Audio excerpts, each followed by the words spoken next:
উনি একজন জনগণনন্দিতা নায়িকা শাবানা-আন্টি। ওনার মতো মানুষ আমি আসলে আমার এই যে ছোট থেকে আমি ইন্ডাস্ট্রি যে এসেছি আমি আর পাই নাই। শাবনূর আপুর মতো কোনো হিরোইন হবে না।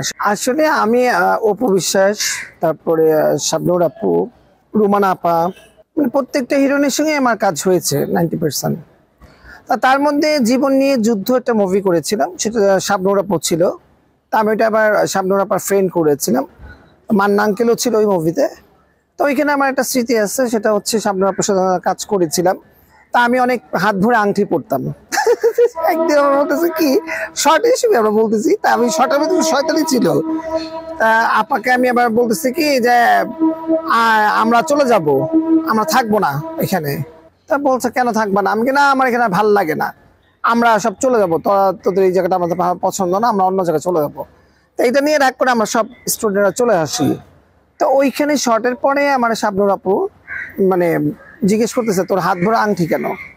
আমি বলতে আপা আমাদের ভাল লাগে পড়ি, না তাকে বেশি বেশি ছবি পাবি জন্য। আমি বলতে পড়ি, না তুমি মানে বেশি বেশি ছবি পাবা, তাহলে আমার 2-4টা দিয়ে দাও পরে, তাহলে আমিও বেশি বেশি ছবি পাবো। মানে এইটাই আমাদের মজার একটা খুব ছিল। ইভেন সে কিন্তু আমাকে খুব আদর করে। আর পাশাপাশি আমি শাবানা-আন্টি কথা বলবো, উনি একজন জনগণনন্দিতা নায়িকা শাবানা-আন্টি। ওনার মতো মানুষ আমি আসলে আমার এই যে ছোট থেকে আমি ইন্ডাস্ট্রি যে এসেছি আমি আর পাই নাই। ওনার যে ভালোবাসা, মহব্বত, ওনার যে মানে অহংকার বলে কোনো কিছু দেখি নেই আমি। এক পাশে বসে খেয়েছি, একসঙ্গে বসছি, ওনার বাসায় বসে খাওয়া দাওয়া করছি।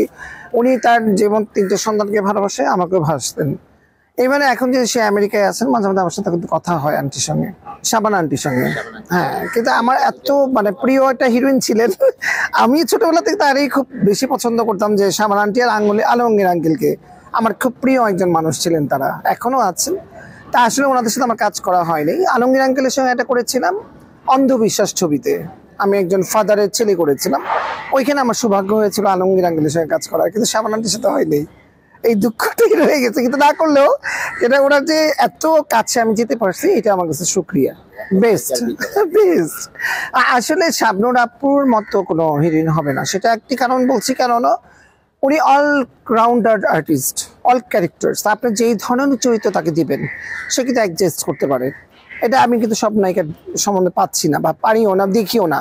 কারণ ওনাকে আপনি যেভাবে গরিব দেন, বড় লোক দেন, পাগল দেন, ছাগল দেন, মানুষ দেন, উনি যেভাবে ফুটাতে পারেন, ওনার মতো কোনো আর্টিস্ট, কোনো হিরোইন আজ অব্দি পারেনি, আমি দেখি নেই। আমি এক কথায় বলতে গেলে তুই অলরাউন্ডার, সে একটা আর্টিস্ট না। আসলে আপুর এখন একটু ফিটনেসটা নেই, তবে উনি এখন জিম টিম করছেন, অবশ্যই হয়ে যাবে আশা করি। কারণ তার মুখের দিকে এখনো 2-3টা ছবি দাঁড়িয়ে আছেন। তা সো আপা করবে আমার মনে হয় বিশ্বাস, এবং তার ফিটনেস চলে আসবে ইজিলি। শাবনূর এবং পূর্ণিমার জুটিটা কেমন ছিল? খুবই ভালো ছিল, চমৎকার। মনে হচ্ছিল যে তুই বল, তুই বান্ধবী খুব ক্লোজিং। আসলে কি, আমি একটি কথা বলবো, শাবনূর আপু মনের থেকে যেরকম ভালো একটি মানুষ, আসলে সে গুড অফ।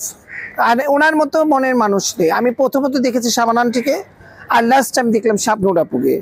ওনাদের দুজনকে আমি দেখছি কোনো অহংকার নাই তাদের ভিতরে। আমি তো খুব ছোট থেকে এসেছি, এবং দুজনের ভালোবাসাটা কিন্তু আমি পেয়েছি বেশি। এইবারও যখন শাবনূর আপু ইলেকশনে আসছে, উনি কিন্তু আমাকে পাগল বলে, আদর করে আমাকে পাগল ডাকে, বাবু ডাকে। তাহলে এই বাবু, আমি বলতেছি আপা আসো একটা ছবি তুলবো আপা আপনার সাথে। কাই পাগলটা কি দেরি করে না, পাগলটা বলছে ছবি তুলতে হবে। এই যেটা উনি ডাকেন, সবাইকে কিন্তু ডাকবে না, কিন্তু উনি যে আমাকে ভালোবেসে ডাকেন, এটা আমার সবচেয়ে ভালো লাগে। সংবাদ, ফিচার ও অনুষ্ঠানের জন্য ভিজিট করুন সংবাদ প্রকাশের ওয়েবসাইট এবং যুক্ত থাকুন ফেসবুক পেজ ও ইউটিউব চ্যানেলের সঙ্গে।